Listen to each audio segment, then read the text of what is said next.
Shalom ప్రభనేసు క్రీస్తు నామంలో మీ అందరికీ శుభములను సమాధానము కలుగును గాక. This is Nehemiah, this time from the heart of Qumran. పాత నిబంధన యొక్క ఒరిజినల్ ప్రతులు, హీబ్రూలోని ఒరిజినల్ స్క్రోల్స్ ఏ స్థలంలో అయితే దొరికాయో ఆ స్థలంలో నేనున్నాను. ఇదే స్థలంలో ఉన్న కొండ చర్యలలో ఒక గుహలో ఆ ప్రతులు దొరకడం జరిగింది. 1948వ సంవత్సరంలో ఆ ప్రతులు దొరకడం జరిగింది. వాటి వెనకాల ఉన్న స్టోరీ ఏంటి, అసలు ఎలా దొరికాయి, అవి ఎవరికి దొరికాయి, ఎలా బయటికి తీశారు, వాటన్నిటినీ మనము ఈ వీడియోలో చూడబోతూ ఉన్నాము. అంతేకాదు అవి ఏ కొండ గుహలలో అయితే దొరికాయో ఆ కొండ గుహను కూడా నేను మీకు ఈ వీడియోలో చూపించబోతూ ఉన్నాను. ఆ కొండ గుహలోని కొన్ని కుండలలో ఆ ప్రతులు దొరకడం జరిగింది. ఆ ఒరిజినల్ కుండలను కూడా మనం ఈ వీడియోలో చూడబోతూ ఉన్నాము. ఓకేనా? మనం మొట్టమొదటిగా అయితే లోపలికి వెళ్దాము. రిసెప్షన్ దగ్గర టికెట్ తీసుకొని మనము అటు తర్వాత ఒక డాక్యుమెంటరీ ఉంటుంది అన్నట్టు, ఆ డాక్యుమెంటరీ చూసి ఆ కొండల దగ్గరికి మనం వెళ్దాం. సో ఎవరు మిస్ చేయమాకండి, చివరి వరకు చూడండి. చాలా చాలా ఇంట్రెస్టింగ్ గా ఉండిద్ది ఈ వీడియో. ఓకేనా? మీరు కూడా నాతో పాటే ఉన్నట్టుగా మనం అందరం కలిసి వెళ్దాం. పదండి. లోపలికి ఎంటర్ అవ్వగానే పక్కనే రిసెప్షన్ ఉండిద్ది. అక్కడ మనం టికెట్ తీసుకోవాలి. ఒక్కరికి 31 షెకిల్ ఉంటుంది టికెట్. అటు తర్వాత టికెట్ తీసుకోగానే మనం ఏం చేస్తామంటే, ఇక్కడ కనబడుతుంది కదా, అక్కడ టీవీ కనబడుతుంది కదా, అక్కడ ఒక డాక్యుమెంటరీ ప్లే చేస్తారు. అది మనం చూసి మనం ఆ కొండ చర్యలున్న ప్రాంతానికి మనం బయటికి వెళ్ళాలి.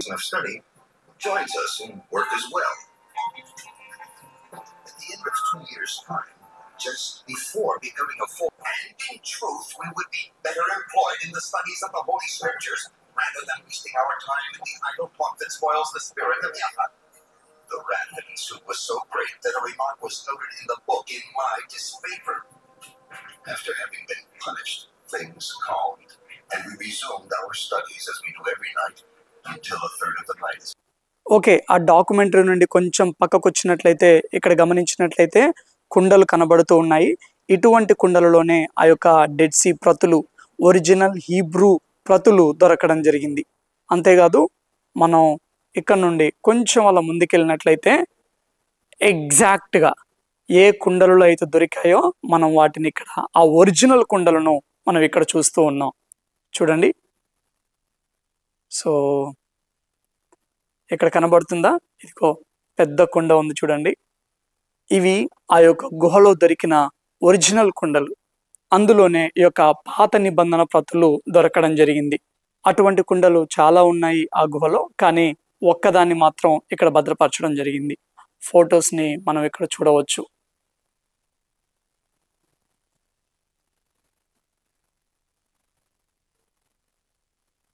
ఇక్కడ చూడండి, ఆ కుండను పట్టుకుని దిగిన ఫోటో మనకు స్పష్టంగా కనబడుతూ ఉంది.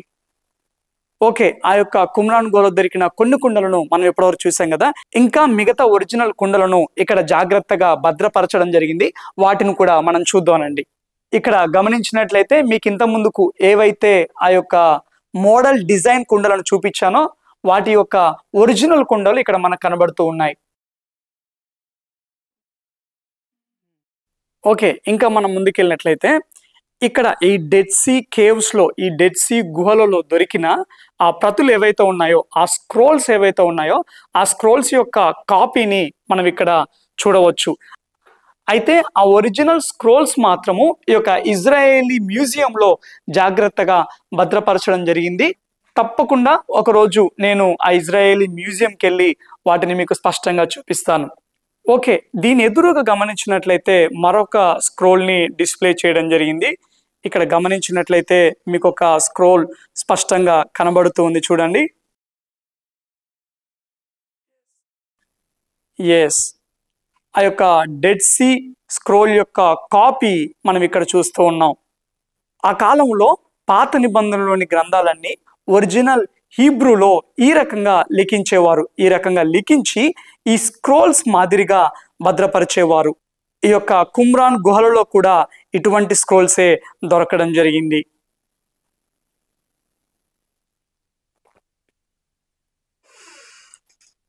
ఎస్, ఈ గేట్ గుండా మనం బయటికి వెళ్ళాలి. ఎస్, మనం ఇక్కడ నుండి ఇలా బయటకు వచ్చేసాము. ఇక్కడ గమనించినట్లయితే దూరంగా కొండలు ఎలా ఉన్నాయో చూడండి.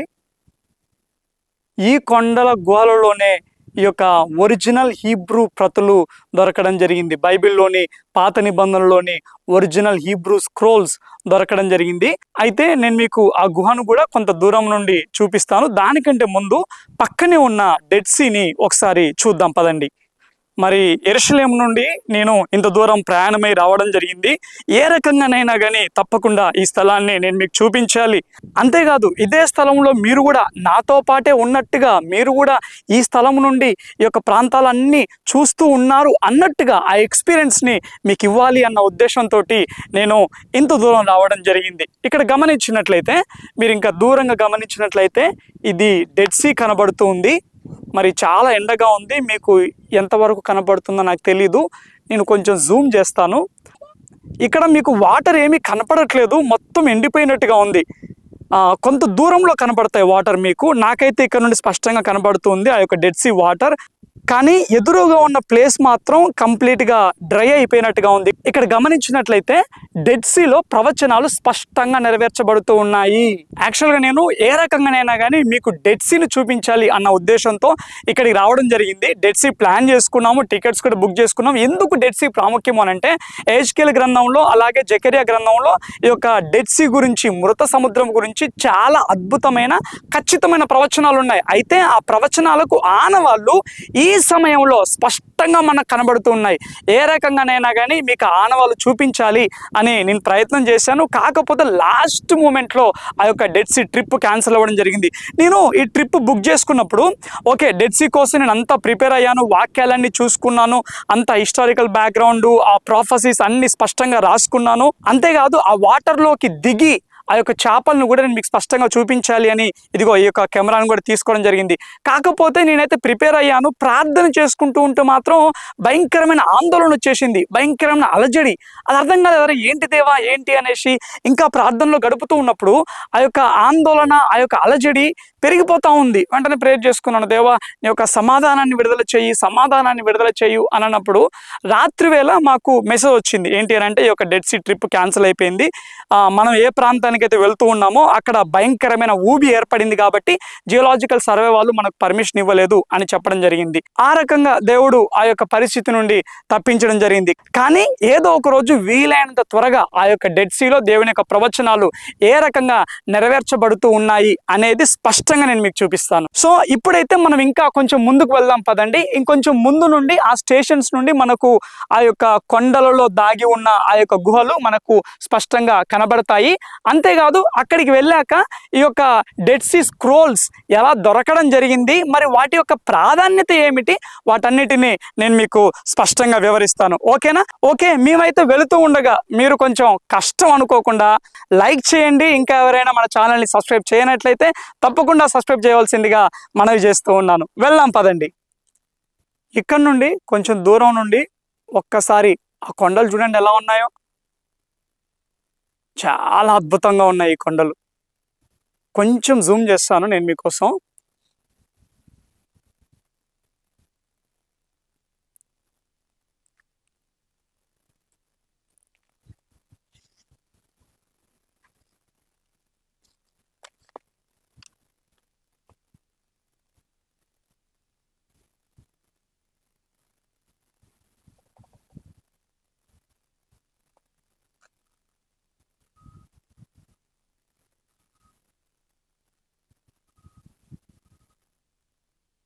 ఇక్కడ చూడండి, ఈ బ్యూటీ చూడండి ఎలా ఉందో. ఇక్కడ ఖర్జూరపు చెట్లు ఎదురుగా ఈ యొక్క కొండలు.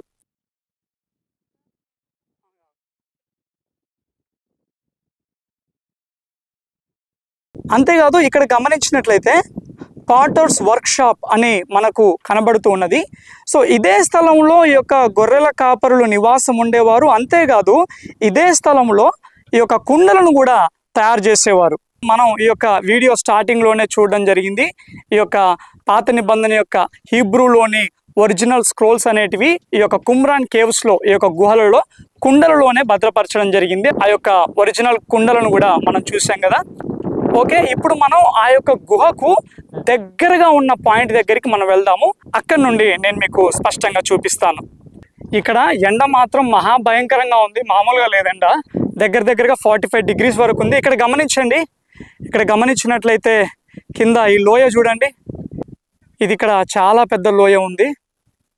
సో ఈ లోయ నుండి మనం ఈ రకంగా కొండలను చూడవచ్చు. ఓకే, మనం ఇంకా కొంచెం ముందుకు వెళ్దాం పదండి.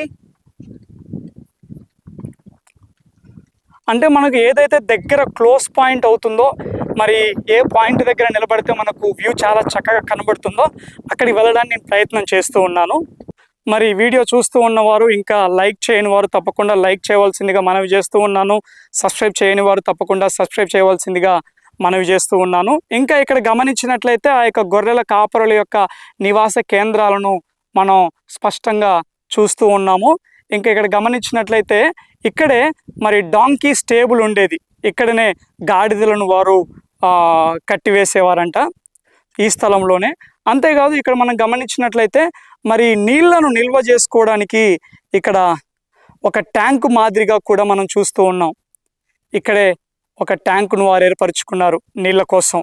మరి వర్షం వచ్చినప్పుడు వాటర్ని భద్రపరచుకోవడానికి చూడండి ఈ రకంగా వారు ట్యాంకును తవ్వుకోవడం జరిగింది. ఇక్కడ కూడా ఒక చిన్న వాటర్ ట్యాంక్ మనకు కనబడతా ఉంది. అంతేకాదు ఇక్కడ మరి వాటర్ వెళ్ళడానికి ఈ రకంగా మార్గాన్ని కూడా వారు ఏర్పాటు చేసుకున్నారు. చూడండి. ఎస్, మనం ఆ మెయిన్ వ్యూ పాయింట్ దగ్గరికి వెళ్దాం పదండి. ఎస్, ఇదే మెయిన్ వ్యూ పాయింట్. ఇక్కడ నుండి మనకు ఈ వ్యూ చాలా స్పష్టంగా కనబడుతుంది. ఇక్కడ నుండి ఆ యొక్క గుహను కూడా నేను కొంచెం జూమ్ చేసి చూపిస్తాను.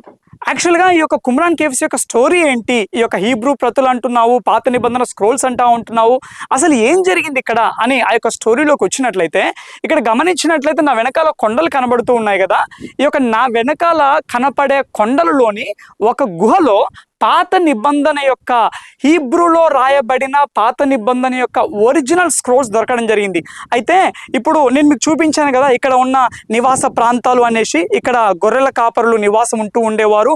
అంతేకాదు ఇదే స్థలంలో కుండలను తయారు చేస్తూ ఉంటూ ఉండేవారు. ఇక్కడే గాడిదలను కూడా కట్టివేస్తూ ఉండేవారు. అయితే ఇక్కడ గొర్రెలు కాచుకునే ఆ గొర్రెల కాపరులు ఏం చేసినారంటే ఇద్దరు పిల్లలు గొర్రెలు కాచుకుంటూ సరదాగా వాళ్ళ ఆ కొండ ఎక్కడం జరిగింది. ఆ కొండ ఎక్కి అక్కడ గుహ కనబడితే ఆ గుహలోకి వాళ్ళు రాళ్ళు విసరడం జరిగింది. అలా రాళ్ళు విసిరినప్పుడు ఏం జరిగింది అంటే ఆ రాయి పడినప్పుడు కుండ పగిలినట్టుగా శబ్దం వచ్చేసింది. వాళ్ళు షాక్ అయిపోయినారు. అరే ఏంటి ఈ కుండ పగిలినట్టుగా శబ్దం వస్తుంది, లోపలేమో ఉన్నవి అనేసి వాళ్ళు ఏం చేసినారంటే లోపలికి పరిగెత్తుకొని పోయినప్పుడు అక్కడ కుండలన్నీ కనపడ్డాయి. అయితే ఆ కుండలలో ఏమున్నాయని చూడగానే ఈ స్క్రోల్స్ కనపడ్డాయి. అయితే ఈ గొర్రెల కాపరులకు ఆ యొక్క స్క్రోల్స్ కనపడగానే వాళ్ళు ఎంతో సంతోషించారు. ఎందుకు అనంటే ఇదేదో దేవుని యొక్క వాక్యం దొరికింది అన్న సంతోషం కాదు, కానీ యాంటిక్విటీస్, ఆ యొక్క పురాతనమైన వస్తువులు దొరికినాయరా, వీటిని నమ్ముకుంటే మనకు మంచిగా డబ్బులు వస్తాయి అనేసి వాళ్ళు ఎంతో సంతోషపడి వాటిని జాగ్రత్తగా కిందికి తీసుకొని రావడం జరిగింది. కిందికి తీసుకొని వచ్చి వారి కుటుంబాలకు తెలియజేసినప్పుడు వాళ్ళు ఏం చేసినారు అనంటే ఓల్డ్ సిటీకి వెళ్ళి అక్కడ ఉన్న ఆ యొక్క మధ్యవర్తితోటి వాటిని అమ్మడానికి ప్రయత్నం చేశారు. అయితే ఎప్పుడైతే వీళ్ళు అమ్మడానికి ప్రయత్నం చేశారో ఆ యొక్క వార్త ఇజ్రాయెల్ దేశం అంతటా వ్యాప్తి చెందింది. అయితే వీటి గురించి విన్న యూదులు కూడా ఏ రకంగానైనా కానీ వీటిని సంపాదించుకోవాలి అనేసి ఎన్నో ప్రయత్నాల ద్వారా చివరిగా వాటిని సొంతం చేసుకోవడం జరిగింది. ఎప్పుడైతే ఆ యొక్క ప్రతులను పరిశీలించారో వారి మైండ్ బ్లాక్ అవ్వడం జరిగింది. ఈ యొక్క కుమ్రాన్ కేవ్స్ లో పాత నిబంధన యొక్క ప్రతి పుస్తకం యొక్క ఒరిజినల్ స్క్రోల్స్ దొరకడం జరిగింది. అంతేకాదు 2000 సంవత్సరాల క్రితము రెండవ దేవాలయ కాలంలో, ముఖ్యంగా యేసు క్రీస్తు ప్రభుల వారి కాలంలో ఆరాధన క్రమం ఎలా ఉండేది, ఈ యొక్క యూదుల చరిత్ర ఏంటి, యూదుల జీవన విధానం ఎలా ఉండేది, అవన్నీ స్పష్టంగా ఆ ప్రతులలో లిఖించడం జరిగింది. ఆ రకంగా ఆ స్క్రోల్స్ అనేటివి ఈ యూదులకు కొన్ని వేల లక్షల డాలర్ల సంపదతో సమానం. అంతేకాదు ఆ కాలంలో రెండవ దేవాలయ కాలంలో, ముఖ్యంగా యేసుక్రీస్తు ప్రభుల వారి కాలంలో ఈ యొక్క యూదులు ఏ రకంగా ప్రార్థన చేసేవారు. అంతేకాదు ఇక్కడ యూదులు ప్రార్థన చేసేటప్పుడు ఒక టెఫిలిన్ని చేతులకు ఇలా టై చేసుకుంటారు అన్నట్టు, చేతులకు ఇలా చుట్టుకుంటారు, దాన్ని టెఫ్లిన్ అంటారు. ఓకే, నేను మరొక వీడియోలో ఆ టెఫ్లిన్ చూపిస్తాను, ఆ టెఫ్లిన్ ఎందుకు ఉపయోగిస్తారు అనేది కూడా నేను మీకు చూపిస్తాను. అయితే ఆ టెఫ్లిన్ వాడకం యొక్క ఆనవాళ్ళు కూడా ఆ యొక్క కుమ్రాన్ కేవ్స్ లో దొరకడం జరిగింది. సో ఇక్కడ గమనించినట్లయితే ఈ దారి మనకు కనబడుతూ ఉంది.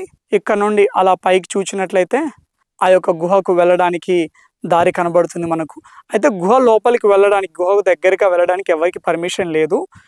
నేను మీకు ఆ యొక్క గుహను చూపించడానికి ప్రయత్నం చేస్తూ ఉన్నాను. ఎస్, అక్కడ కనబడుతుందా మీకు? ఓకే, ఇంకా జూమ్ చేయడానికి ప్రయత్నం చేస్తూ ఉన్నాను. కనబడుతుందా మీకు గుహ? ఈ గుహలోనే ఆ యొక్క పాత నిబంధన యొక్క ఒరిజినల్ ప్రతులు, ఒరిజినల్ స్క్రోల్స్ హీబ్రూలో దొరకడం జరిగింది. అది చాలా చాలా పెద్ద బ్రేక్ త్రూ. దయచేసి గమనించండి, మన చేతిలో ఉన్న ఈ వాక్యము కాకమ్మ కథలు కాదు, ప్రతి దానికి ప్రూఫ్స్ ఉన్నాయి. మన చేతిలో ఉన్న వాక్యము నిజము అని చెప్పడానికి ప్రతి దానికి రుజువులు ఉన్నాయి.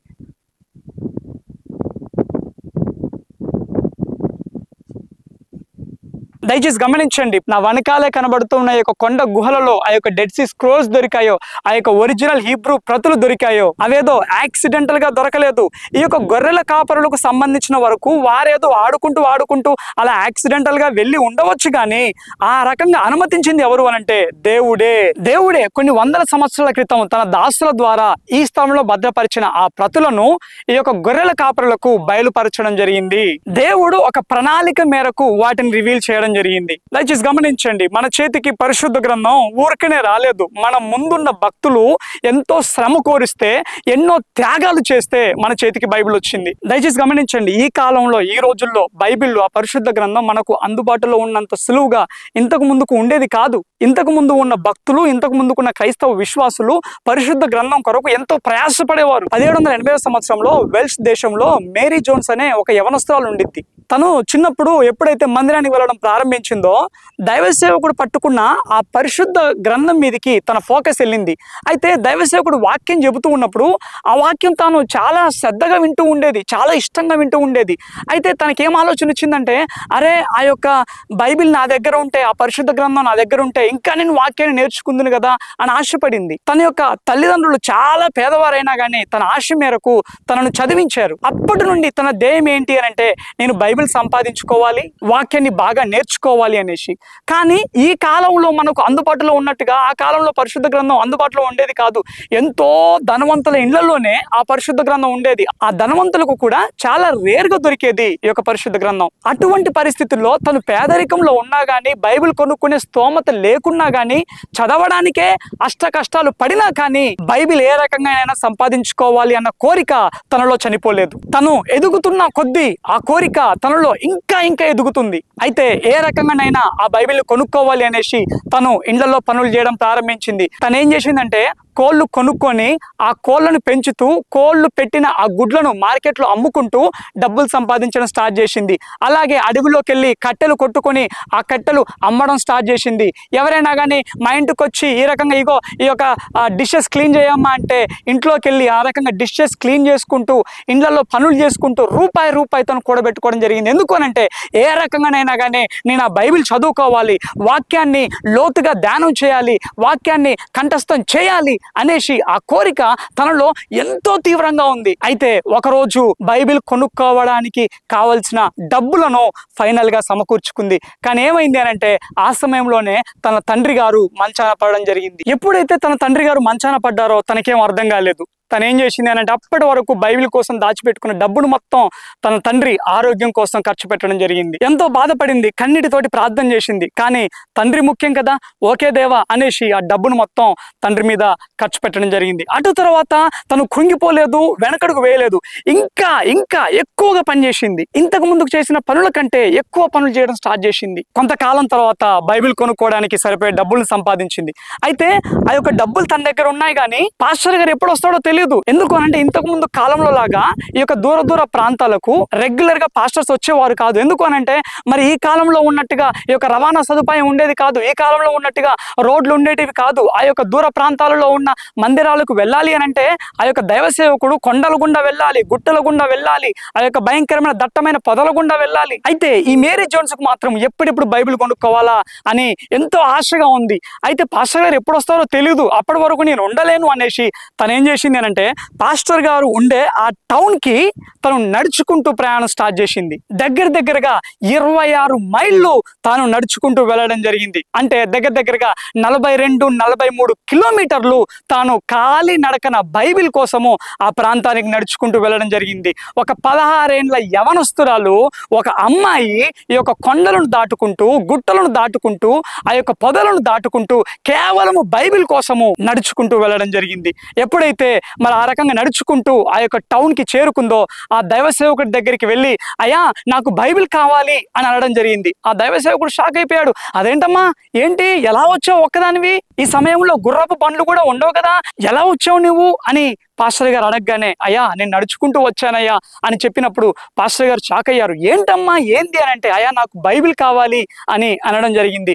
అమ్మా బైబిల్ అంటే చాలా ఖర్చు అవుతుంది తల్లి, నా చేతిలో లేదమ్మా, నేను ఫ్రీగా ఇవ్వలేను అని అంటే, అయ్యా నేను డబ్బులు ఇస్తానయ్యా అని చెప్పినప్పుడు ఆయన షాక్కి గురైపోయాడు. కానీ ఆయన ఏమన్నాడంటే, అమ్మ సారీ తల్లి, డబ్బులు నీ దగ్గర ఉన్నా కానీ ఇదిగో ఆల్రెడీ ఇక్కడ ఉన్న బైబిల్స్ అన్ని బుక్ అయిపోయాయి, ఆల్రెడీ వాళ్ళు డబ్బులు పే చేశారు, అన్ని బుక్ అయిపోయాయి, నీకు ఇవ్వడానికి నా దగ్గర ఎక్స్ట్రా బైబిల్స్ ఏం లేవు తల్లి అన్నప్పుడు, అప్పుడు ఆమె అక్కడే బెంచ్ ఉంటుంది, బెంచ్ మీద కూర్చొని భయంకరంగా ఏడవడం స్టార్ట్ చేసింది. ఆమె ఏడుస్తూ ఉన్నప్పుడు, అమ్మ ఏంటి తల్లి, ఎందుకు ఏడుస్తున్నావు, అలా ఏడవ మాకు అని పాస్టర్ గారు చెప్పడానికి ప్రయత్నం చేస్తూ ఉన్నప్పుడు, అప్పుడు ఆమె స్టోరీ మొత్తం పాస్టర్ గారు క్లియర్ గా వినడం జరిగింది. ఎప్పుడైతే పాస్టర్ గారు ఈ యొక్క మేరీ జోన్స్ యొక్క ఆ యొక్క స్టోరీ ఉన్నాడో, తన హృదయం చలించిపోయింది. ఒక బైబిల్ కోసము ఒక యవనస్తురాలు, ఒక అమ్మాయి ఇంత దూరం ప్రయాణం చేసిందా, ఇంత కాలము గొడ్డు చాకిరి చేసిందా బైబిల్ కొనుక్కోవడానికి అనేసి వెంటనే ప్రార్థన చేసుకొని ఒక బైబిల్ని, ఆల్రెడీ బుక్ అయిన బైబిల్ని తన చేతిలో పెట్టడం జరిగింది. ఎప్పుడైతే పాస్టర్ గారు ఆ యొక్క బైబిల్ని మేరీ జోన్స్ చేతిలో పెట్టాడో,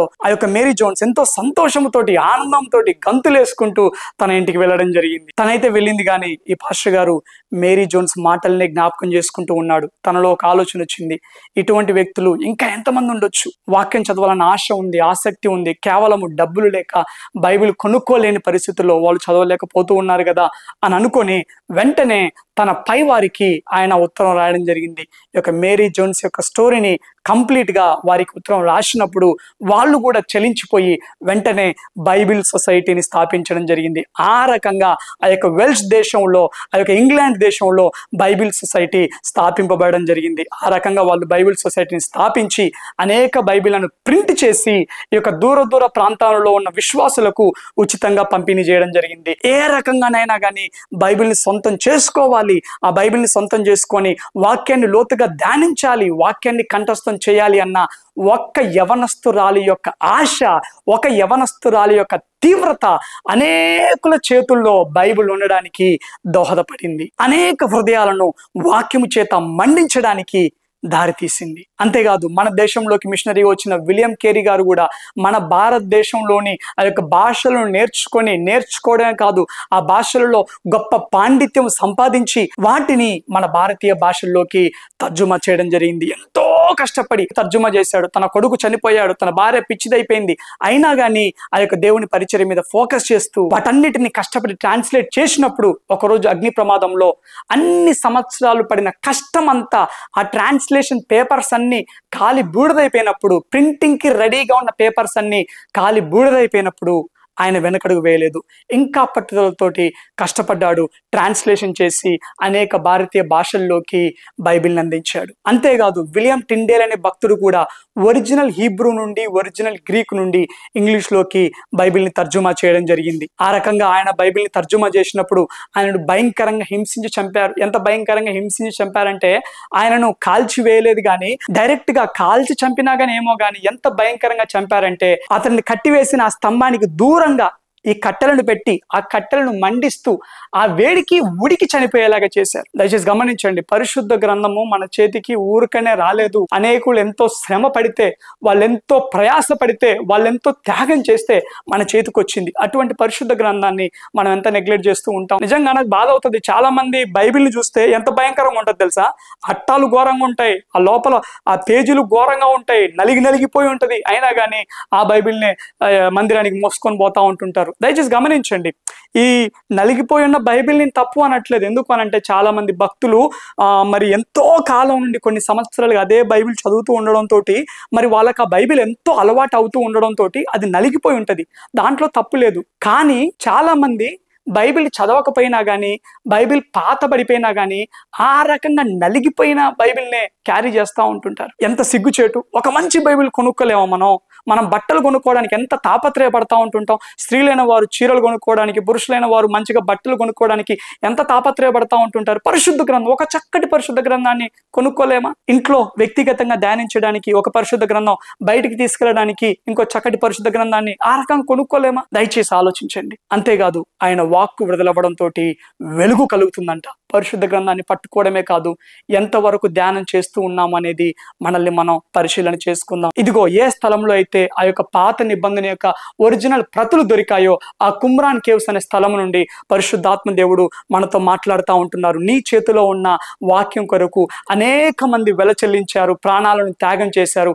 అటువంటి వాక్యాన్ని నువ్వెంతవరకు ధ్యానం చేస్తూ ఉన్నావు? ఆ వాక్యాన్ని గనక మనం ధ్యానం చేయకపోతే, ప్రతిరోజు ఆ యొక్క రేమా వాక్కు మన జీవితంలో గనక విడుదల అవ్వకపోతే వెలుగు కలగదు అనేది మనం అర్థం చేసుకోవాలి. మన జీవితం ఎంత చీకటిమయంగా ఉన్నా కానీ, మన జీవితం ఎంత అయోమయంగా ఉన్నా కానీ, మనం వాక్యాన్ని ధ్యానం చేసే బిడ్డలుగా ఉన్నట్లయితే, దేవుని దగ్గర నుండి వాక్కును పొందుకునే బిడ్డలుగా మనం ఉన్నట్లయితే, అది మనకు రోజువారీ క్రమంగా ఉన్నట్లయితే, ఆ వాక్కు మన జీవితంలో వెలుగును విడుదల చేస్తుంది. ఆ వాక్కు మనలను తలగా ఉంచుతుంది కానీ తోకగా ఉంచదు. ఆ వాక్కు మనలను అనేకులకు ఆశీర్వాదకరంగా ఉంచుతుంది. ఆ రకంగా ప్రతిరోజు భక్తి శ్రద్ధలతోటి పరిశుద్ధాత్మ దేవుడు మనతో ఏం మాట్లాడనై ఉన్నాడు అన్న శ్రద్ధతోటి వాక్యాన్ని చదివే కృపను దేవుడు మనందరికీ అనుగ్రహించునుగాక.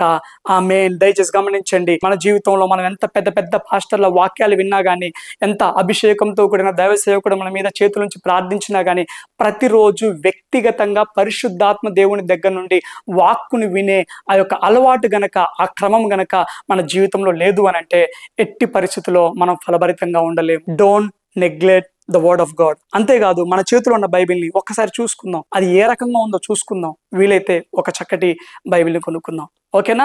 సో ఇప్పటి వరకు, చివరి వరకు ఈ వీడియో చూసిన ప్రతి ఒక్కరికి ప్రభు నామంలో వందనాలు తెలియజేస్తూ ఉన్నాను. ఎంతో ఎండగా ఉంది, కానీ దేవుడు కృపను బట్టి సక్సెస్ఫుల్ గా ఈ వీడియో షూట్ చేయడానికి దేవుడు కృప చూపించాడు. సో ఇంకా ఎవరైనా కానీ మరి మన ఛానల్ని సబ్స్క్రైబ్ చేసుకున్నట్లయితే తప్పకుండా సబ్స్క్రైబ్ చేసుకోవాల్సిందిగా మనవి చేస్తూ ఉన్నాను. లైక్ చేయని వాళ్ళు లైక్ చేయండి. ఈ వీడియోని గురించి మీరేమనుకుంటున్నారో తప్పకుండా కామెంట్ రూపంలో తెలియజేయండి. ఓకేనా? Thank you all. God bless you.